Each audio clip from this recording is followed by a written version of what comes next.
बिस्मिल्लाहिर्रहमानिर्रहीम। अस्सलाम वालेकुम जी, मैं नजमुल हसन बाजवा हूँ। इस वक्त कुछ अहम तरीन खबरें हैं आपके सामने रखने के लिए, जो कि बुशरा बीबी के बयान के बाद लगता यह है कि पूरे मुल्क में जैसे आग लग गई है। यानी सबसे अहम मामला यही बन गया है। वज़ीर आज़म साहब, जनाब वज़ीर दिफा साहब, वज़ीर ख़ारजा साहब, यानी इस वक्त पंजाब की चीफ मिनिस्टर, साबिका आर्मी चीफ, सब की जानिब से ये बयान आ रहे हैं, नहीं नहीं हम बर्दाश्त नहीं कर सकते कि सऊदी अरब के साथ बुशरा बीबी ने मामलात को ख़राब कर दिया है। कोई ये कह रहा है कि ये हमारे ब्रादर मुल्क के साथ ये क्या हो गया, कोई फलां कहानी सुना रहा है, कोई फलां कहानी सुना रहा है। नाज़रीन कराम, प्रोपेगेंडा की एक पूरी मशीन खुल चुकी है बुशरा बीबी के इस बयान के बाद। यानी आप यूं देखिए कि इन्हें इन्हें लग रहा था कि कोई कोई लूप होल मिले जिसके ऊपर हम जो है ना वो जिस कंधे के ऊपर रख के सारी बंदूक चला सकें और 24 नवंबर के एहतजाज को हम जो है ना वो नाकाम बना सकें। गो के ये अपनी तवानाइयाँ खर्च करते किसी प्रोडक्टिव वे में इन्होंने प्रोपोगेशन शुरू कर दी और इन्हें लगता है कि प्रोपेगेंडा करके हम कुछ भी हासिल कर लेंगे। लेकिन नाज़रीन कराम, इस वक्त की खबर यह है कि इनके प्रोपेगेंडा को सबसे बड़ा धचका लगा है, सबसे बड़ा तमाचा लगा है और इनका प्रोपेगेंडा, अपना प्रोपेगेंडा बैकफायर कर चुका है। बुशरा बीबी ने क्या कहा और इमरान खान ने उसके ऊपर क्या कहा, सऊदी अरब की जानिब से क्या कहा जा रहा है, बहुत सारी चीज़ें हैं जो आपके साथ मैंने शेयर करनी है। और ये सब कुछ क्यों हो रहा है, इसके पीछे क्या वजह है, इसकी कुछ कहानी आपके सामने रखनी है।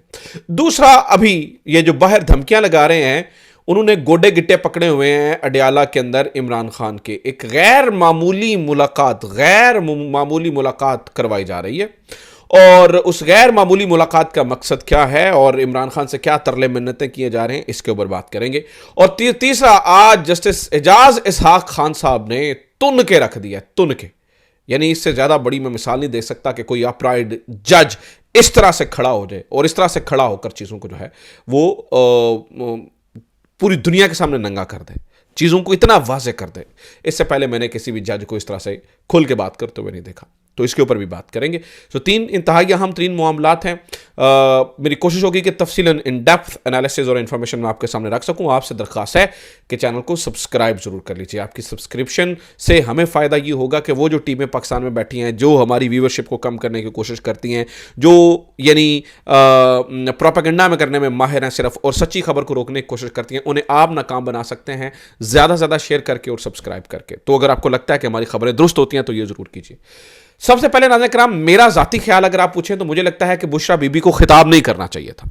एक गैर सियासी बंदा जब भी कोई सियासी बात करता है, क्योंकि बुशरा बीबी इमरान खान की बीवी की हैसियत से आई है, इसमें कोई शक नहीं है और उन्होंने कर भी लिया है तो कोई इतना बड़ा गुनाह नहीं हो गया। लेकिन ऐसे माहौल में जहां प्रोपेगेंडा मशीनें बैठी हों, यहां पर कोई सियासतदान ही बात करे तो ज़्यादा मुनासिब लगता था। बुशरा बीबी को मुझे लगता है कि अननेसेसरी एक चीज़ करवा दी गई। लेकिन ठीक है, एक बात आर्गुमेंट ये भी है कि भाई इमरान खान की फैमिली नहीं आएगी तो और किसके ऊपर ट्रस्ट किया जाएगा ना। ट्रस्ट डेफिसिट भी तो क़यादत के ऊपर पाकिस्तान तहरीक इंसाफ के अपने लोगों का आ चुका है कि जिन्हें लगता है कि यार ये क़यादत जानबूझ के कुछ नहीं कर रही है। तो इमरान खान की फैमिली आगे आएगी, नहीं आएगी तो क्या होगा। अब ये देखिए कि वो बुशरा बीबी का जो वो बयान है जिसमें उन्होंने कहा जी वो जनरल बाजवा को कॉलें आना शुरू हो गई कि जनाब सऊदी अरब यानी कॉलें आना शुरू हो गई कि तुम शरीयत के ठेकेदारों को ले आए हो, हम खुद शरीयत ख़त्म कर रहे हैं और दिस एंड दैट, इस तरह की बातें होना शुरू हो गई। उसके बाद नाज़रीन कराम सभी लोगों ने उसे सऊदी अरब की तरफ मंसूब कर दिया। यानी कि मैं हैरान हूं, जनरल बाजवा, ओ यार मैं अब क्या कहूं कि वो कहां पे बैठे हुए हैं पता नहीं, अब किन चक्रों में है और वो भी इस बात पे बयान दे देते हैं। जनरल बाजवा भी एक सहाफ़ी के जरिए कह देते हैं नहीं जी ये सब गलत है और फलां ढिमका, और वज़ीर आज़म खड़े हो जाते हैं और चीज़ें और फलां ढिमका। मैं हैरान इस बात पे हूं कि आपका वज़ीर ख़ारजा इस वक्त बैठ के ये कह रहा है, दिफा, वो इस बात पे बैठ के ये बात पे बयान दे रहा है, ओ जी ये देखें ये नंद और भाभियों की लड़ाई के अंदर जो है ना वो इन्होंने सऊदी अरब को रगड़ दिया है। यानी आपका वज़ीर दिफा बैठ के नंद और भाभी की लड़ाई को डिस्कस कर रहा है। उधर पारा चनार में सैकड़ों लोग मर रहे हैं। कल आपने ये देखा 40 से ज़्यादा लोग ऑफिशियली बताया गया बसों में गोलियां मार के मार दिया गया, जिनमें एक सहाफ़ी था और सबसे छोटा शहीद बताया जाता है कि 6 महीने का था। उस मुल्क का वज़ीर दिफा बैठकर आप नंद और भाभियों की लड़ाई डिस्कस कर रहा है। उस मुल्क का वजीर दाखिला जिसके अंदर एक दिन पहले इतना बड़ा डिजास्टर होगा, किसी और जगह पे होता तो वो इस्तीफा देके मुंह छुपा के चला जाता। ठीक है कि चलती गाड़ियों के ऊपर गोलियां मार के बंदों को मार दिया गया। उस मुल्क का वजीर दाखिला क्या कह रहा है, कंटेनर को ये इस्लामाबाद की तरफ कोई आया, जानी नुकसान हुआ तो वो जिम्मेदार होंगे। ओ यार, खुदा के बंदो किस तरफ चल पड़े हो। और उस मुल्क के वजीर आजम जिस मुल्क की मैशत डूब रही है, वो एक खातून के बयान को लेकर प्रोपेगेंडा है। यानी ये बुशरा बीबी के बयान को ये देख के, यानी कि वो कहते हैं ना कि बुशरा बीबी कह रही है, जिसने कहा है, जिसने बयान दिया, वो कह रही है मैंने सऊदी अरब की बात नहीं की, और भाई उसकी पूरी टीम कह रही है हमने सऊदी अरब की बात नहीं की। ये कह रही है, तो वही साहब हो गया कि बंदा कहे कि जनाब उसने तो आपको गाली दी है, जिसने वो कहे नहीं मैंने नहीं गाली दी, लेकिन बंदा कहे नहीं नहीं तू कड्डी है। भाई तुम जानबूझ के गाली ले रहे हो। यानी कि ये सऊदी अरब से मामलात को खराब कर रहे हैं खुद। और यानी ये सऊदी अरब को पता है ये क्यों चुप के रखे हो, इस बात को भी क्यों लेके जा रहे हैं। मेरी खबरें आगे हैं, ये मैं सिर्फ आपके सामने एक सिनेरियो रख रहा हूं, ये क्यों कर रहे हैं। सबसे पहला सवाल ये, मरियम का बयान, शहबाज शरीफ का बयान, जनरल बाजवा का बयान, ये क्यों आ रहा है। आप सोचें एक मिनट के लिए। वो लोग जो ये समझते हैं कि ट्रंप की कॉल जो है वो हराम मुदाखलत है, ये क्या बात होगी। ट्रंप कौन होता है हमारे पाकिस्तानी मामलात के अंदर। वो इस बात पे नाच रहे हैं कि देखा सऊदी अरब ने गल की थी ना, हुण सऊदी अरब मुदाखलत करेगा तो खान नु बाहर नहीं आने देगा। वो इस बात पे नाच रहे हैं। इनकी मेंटेलिटी का आप अंदाजा लगाइए, इनकी ज़हनी पस्तगी का आप अंदाजा लगाइए। इनके अंदर तो कोई अक्ल ही नहीं है। मैं कह रहा हूं ना, एक तो ये पढ़े लिखे नहीं है, दूसरा कोशिश भी नहीं करते। इमरान खान से ही कहता होता था। अब आप मेरा स्टांस समझ चुके हैं। मैं ये कह रहा हूं कि बुशरा बीबी को खिताब ही नहीं करना चाहिए था, बात ही नहीं करनी चाहिए थी, क्योंकि इस मुआशरे के अंदर आप थोड़ा सा स्लिप होंगे और पता नहीं बात कहां से। बुशरा बीबी ने बात क्या की वो मैं आपको सामने रख देता हूं। बुशरा बीबी ने बात नाज़रीन किराम ये की थी, उन्होंने बात की थी कि जनरल बाजवा को कॉलें आ रही थी कि तुम शरीयत के ठेकेदारों को लेकर आ गए हो। वो कॉलें जनरल बाजवा के ससुर और उनके हवारियों की जानिब से आती थी। और ये इन्होंने एक प्रोपेगेंडा शुरू कर रखा था कि यार ये इमरान खान देखो ना, ये कभी कुछ उन्होंने ले आंदा है, कभी कुछ कर लेंदा है, कभी बेगम निकाब च लै के चला जाता है, कभी जो है ना वो अपना कमीज शलवार में आ जाता है, और ये वो ठीक है। ये इस बारे बात हो रही थी और इन्होंने जनाब तोड़ मरोड़ कर सऊदी अरब की तरफ ले गए। और इस बात को आज इमरान देखिए, इस पूरे मामले के ऊपर जिस बंदे की बात मैटर करती है, क्रेडिबल है, उस शख्स का नाम इमरान खान है। तो देखना यह होगा कि भाई इमरान खान का इसके ऊपर क्या मौक़िफ़ है, इमरान खान क्या कह रहे हैं। तो मैं इमरान खान की गुफ्तगू आपके सामने रख देता हूं, बाकी फैसला आपने करना है। इमरान खान से बेहतर तो कोई इस पूरे मामले के ऊपर बात नहीं कर सकता ना, कि जिस बंदे के ऊपर बात आ रही है। तो इमरान खान ने कहा जी बुशरा बीबी के बयान को तोड़ मरोड़ कर जो है ना वो कौम की तवज्जो हटाने की नाकाम कोशिश ना की जाए। इन्होंने सऊदी अरब का नाम नहीं लिया, यानी उन्होंने सऊदी अरब का नाम नहीं लिया। हमारी हुकूमत के खिलाफ तमाम साजिशों में जनरल बाजवा का हाथ था। अच्छा जनाब, इसके अलावा बुशरा बीबी का सियासत से कोई ताल्लुक नहीं। बतौर अहलिया उन्होंने एहतजाजी कॉल के हवाले से कौम तक मेरा पैगाम पहुंचाया। इमरान खान ने यह भी कहा कि सऊदी अरब से मेरे मिसाली ताल्लुकात हैं। जब वजीराबाद में मुझ पर कातिलाना हमला हुआ तो मुझे सबसे पहली कॉल सिर्फ सफारत खाने के जरिए वली अहद शहजादा मोहम्मद बिन सलमान की आई। हमारे दौर में शहजादा मोहम्मद बिन सलमान ने पाकिस्तान का तारीखी दौरा भी किया। इमरान खान ने यह भी कहा कि हमारी हुकूमत के खात्मे से 2 हफ्ते पहले OIC वज़ीर ख़ारजा की कॉन्फ्रेंस इस्लामाबाद में मुनक़्क़द हुई, जो सऊदी अरब के बगैर मुमकिन ही नहीं थी। सऊदी अरब हर मुश्किल मरहले में हमारे साथ खड़ा रहा है। ठीक है, अब ये इमरान खान की बात है। ये अच्छा, वो कह रहे हैं जी नहीं the damage has been done, वो हो चुका। ठीक है, मुझे एक बात बताइए, बुशरा बीबी की बात सऊदी यानी कि इतने कानों के कच्चे हैं कि वो बुशरा बीबी की बात कान लगा के सुन लेंगे, और वो इमरान खान जो कह रहा है उसको वो जहन में नहीं ले आया। नहीं जी, वो जो बुशरा बीबी ने जो क्या था वो क्या था। ओ भाई, वो कोई आपकी तरह नंद भाभियों की लड़ाइयों के ऊपर नजर रखने वाले लोग हैं क्या? उनको नजर नहीं आ रहा होगा, यानी कि जिन तक बुशरा बीबी की स्टेटमेंट पहुंची है और उन्होंने एनालाइज किया और उन्होंने पीछे रिपोर्टें भेजी होंगी, उन तक इमरान खान की आज की स्टेटमेंट नहीं पहुंचेगी, जिसमें वो ये कह रहा है कि मेरे मिसाली ताल्लुकात हैं, सऊदी अरब हमारा भाई है, मोहम्मद बिन सलमान से मेरे मिसाली ताल्लुकात हैं, सऊदी अरब का नाम नहीं लिया। ये जानबूझकर प्रोपेगेंडा करने की कोशिश की जा रही है। तो क्या सऊदी अरब तक क्या ये पैगाम नहीं पहुंचेगा और वो ये लेकर डंडा उठा के लाठ उठा के पीछे भागना शुरू कर देगा? तो हड्डी ऐसी थी तैसी तुमने जो है ना वो बुशरा बीबी ने ये बयान क्यों दिया? अक्ल को हाथ मारें, अक्ल को आप ताल्लुकात आप खराब कर रहे हैं इस मामले को हाईलाइट करके और जानबूझकर इसको गलत डायरेक्शन देके। वज़ीर आज़म साहब आप खराब कर रहे हैं, मरियम नवाज साहिबा आप खराब कर रही हैं, मोहसिन नकवी साहब आप खराब कर रहे हैं, ख्वाजा आसिफ साहब आप खराब कर रहे हैं। आपको इस वक्त चाहिए था कि इस वक्त तो मुल्क के अंदर इमरजेंसी नाफिज होती, आप पारा चिनार के पास पहुंचे होते, उधर उनके जनाजों में जाके शरीक होते, उनके साथ खड़े होते। आपको लगता कि यार ये कुरम के लोग हैं, ये पारा चिनार के लोग हैं, ये हमारे अपने लोग हैं। वो 2.5 एकड़ बताया जाता है कि वो एक जगह है जिससे लड़ाई होती है और वो बाद में फिर जो है ना वो फिरका वारियत में बदल जाती है। ज़मीनी मसला है, कोई बड़ा मसला भी नहीं है।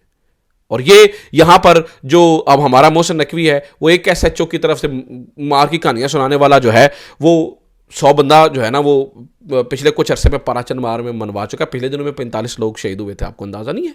और अभी बच्चे, यार बच्चों पे गोलियां चल गई हैं, इनको शर्म नहीं आती, यानी कि इनको नींद कैसे आ जाती है। और ये कंटेनरों की बात करते हैं, जरा कंटेनर आ जाएंगे मार देंगे, ये कर देंगे वो कर देंगे। इनकी गुफ्तगू सुने, ये तो मतलब क्या है यार, ये कोई थड़ेबाज पहलवान है, ये कौन है, मत्थे रंग देंगे ये कर देंगे। भाई आप, तुम्हारे मुल्क में डिजास्टर हो गया है, तुम्हारी तवज्जो उधर होनी चाहिए। ये लेके बैठ गए, और बुशरा बीबी ने की क्या, बुशरा बीबी ने क्या कहा। तो ये नाज़रीन किराम इनकी सोच है, ये इनकी मेंटालिटी का लेवल है, और ये इनकी सियासी विजन है। और इन हाथों के अंदर इस वक्त ये पुरानी बाजवा साहब वाली इस्टेब्लिशमेंट हाथ कमान दे के चली गई थी, और उसके बाद फिर इनके सरों के ऊपर हाथ चलता आ रहा है, और वो आज भी सरों के ऊपर हाथ है, ऐसे स्टूपिड लोगों के ऊपर, ऐसे स्टूपिड लोगों के ऊपर के हाथों में, जो यानी ये इन वजीरों की मैं बात कर रहा हूँ, इनके हाथों में देखिए मुल्क की हमने बागडोर दी हुई है। पीछे गाल की रह जाती है, पीछे की गाल रह जाती है। तो लिहाजा ये साहब, अब एक तरफ से नाज़रीन किराम ये चल रहा है, दूसरी तरफ ये इन्होंने इमरान खान के गोडे गिट्टे पकड़े हुए हैं। बताया जाता है जी आज 5 रुकनी वफ्द पहुंचा, जिसे पहले रोका गया और अब भी हो सकता है कि कुछ देर में मुलाकात, जब मैं ये वीडियो रिकॉर्ड कर रहा हूँ तो मुलाकात की खबरें हैं कि कुछ देर में हो जाएगी। ये इमरान खान को दोबारा से मनाने की कोशिश है, और किसी एक खास मुद्दे के ऊपर मनाया जा रहा है, और कहा जा रहा है कि यार आप इसके ऊपर बात मान लें। लेकिन इमरान खान जो है वो 24 नवंबर के ऊपर अटका हुआ है। इमरान खान कहता है कि नहीं, मैं अपनी बात से एक कदम पीछे नहीं हटूंगा, इस मुल्क को अब इनकलाब की ज़रूरत है। जैसे लोग 8 फरवरी को निकले थे, अब भी ऐसे निकलेंगे। देखिए ना, एक दिन बीच में रह गया, एहतजाज कॉल ऑफ हो सकता है। अभी भी हुकूमत के पास मौका था, इस्टेब्लिशमेंट के पास मौका था कि वो किसी भी तरीके से इन चीज़ों को डील कर लेते, चीज़ों को सही डगर पे डाल देते, लेकिन उन्होंने नहीं डाला। अब उसका नुकसान होगा। तो मिन्नत तरले गोडे गिट्टे अब भी पकड़े हैं यार, बाहर देखे बढ़ के कैसे मार रही है ये गवर्नमेंट। अंदर गोडे गिट्टे फाड़ के अंदर इमरान खान जान दो पहलवान जी जान दे, और बाहर आके इनका वही हिसाब है कि जनाब खींच देता मारता लम्या पाता, इनका यही हिसाब है। अंदर गोडे गिट्टे पकड़े हुए हैं, बाहर आके बढ़ के मार रहे हैं। दूसरा नाज़रीन के नाम, आज इस्लामाबाद हाई कोर्ट के अंदर एक बड़ा ही गैर मामूली किस्म का केस था। आज डयाला जेल के सुपरिटेंडेंट को बुलाया हुआ था जस्टिस एजाज इसाक खान साहब ने तौहीन अदालत की दरखास्त के ऊपर, और तौहीन अदालत की दरखास्त इसलिए दायर की गई थी कि इमरान खान से मुलाकात नहीं करवाई जाती, इमरान खान से मुलाकात नहीं करवाई जाती अदालत के हुक्म के बावजूद। अब वो मैं ज़रा कुछ रिमार्क्स आपके सामने रखना चाहता हूँ, कुछ चीज़ें आपके सामने रखना चाहता हूँ, आपको अंदाज़ा हो सके कि क्या हमारे मुल्क में क्या चल रहा है। तो जनाब वाला, ये समात का आगाज़ हुआ। जो इस्लामाबाद हाई कोर्ट के वाज़ेह ऑर्डर के बावजूद इमरान खान से पार्टी क़यादत की मुलाकात ना करवाने पर यह तौहीन अदालत की दरख्वास्त दायर हुई, जिसमें ना सिर्फ जो RPO हैं पुलिस के, और भी बहुत सारे लोग, जबकि इम्पॉर्टेंट तौर पर जो जेल का अमला है, जिनमें सुपरिटेंडेंट अडयाला जेल हैं, वो अदालत के सामने पेश हो गए।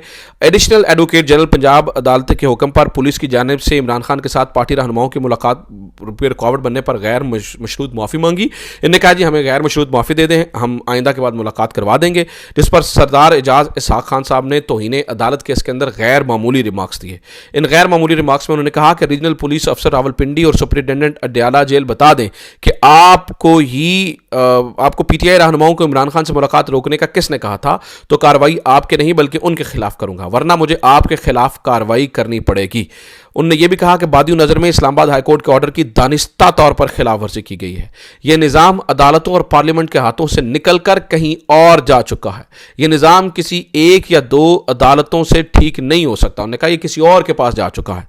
उन्होंने यह भी कहा कि बच्चे को पता था कि अदालत ने इमरान खान से पार्टी रहनुमाओं की मुलाकात का ऑर्डर कर रखा है। रावलपिंडी पुलिस को कैसे नहीं पता था? मुझे ऑर्डर के बाद लोगों ने मैसेजेस किए, ये तुम क्या कर रहे हो? जस्टिस सरदार एजाज इसाक खान। सरदार एजाज इसाक खान ने यह भी कहा कि 100 अफसरान को गैर कानूनी अहकामात मानने से इनकार करना होगा, फिर ही काम होगा। इस्लामाबाद हाई कोर्ट के सुपरिटेंडेंट अडयाला जेल और RPO और रावलपिंडी को आखिरी मौका देते हुए गैर मशरूत मुआफ़ी कबूल कर ली और तौहीन अदालत की दरखास्तें निपटा दी। लेकिन उन्हें यह भी कहा कि यानी दिलचस्प मुकालमा भी हुआ उसमें। उन्होंने कहा अदालत तौहीन अदालत का शो कॉज नोटिस जारी कर रहे हैं, आइंदा समात पर RPO रावलपिंडी और सुपरिटेंडेंट अडयाला जेल पर फर्द जुर्म आयद होगी। तो इस पर उन्होंने कहा हमें मुआफ़ कर दें। इस पर उन्होंने कहा कि ये बताइए कि क्या आइंदा के बाद आपको जब कॉल आएगी तो आप मना कर देंगे? इन अफसरान पर इनकी नौकरियां हैं, कनपट्टी पर बंदूक रखकर यह फैसला करवाया गया होगा। कुछ लोगों के इनकार की हिम्मत नहीं थी, और जिन्होंने इनकार की हिम्मत की वो आज तक उनकी खैर खबर ही नहीं कि वो कहां पर गए। बुशरा बीबी के 190 मिलियन पाउंड रेफरेंस में भी नाकाबिल जमानत वारंट गिरफ्तारी नाज़रीन जारी हुए, और एहतजाब अदालत के जज नासिर जावेद ने उन्हें अदम पेशी पर उनके वारंट गिरफ्तारी जारी कर दिए। तो ये सारा कुछ हो रहा है, और ये सारी हमारी अदालतें देख रही हैं, हमारी अदालतें कह रही हैं कि ये निज़ाम इस तरह से ठीक नहीं होगा। एक आधे बंदे के हुक्म ना मानने से नहीं होगा, बल्कि ज़्यादा बंदों को हुक्म मानने से मना करना होगा, जो वो टेलीफोन के जरिए हुक्म आता है। अदालतों तक ये बातें डिस्कस हो रही है। ये बड़ी गैर मामूली वाक़या है। उम्मीद करता हूँ ये वीडियो आपके लिए इन्फॉर्मेटिव रही होगी। अपना ख्याल रखिए। खुदा हाफ़िज़। पाकिस्तान जिंदाबाद।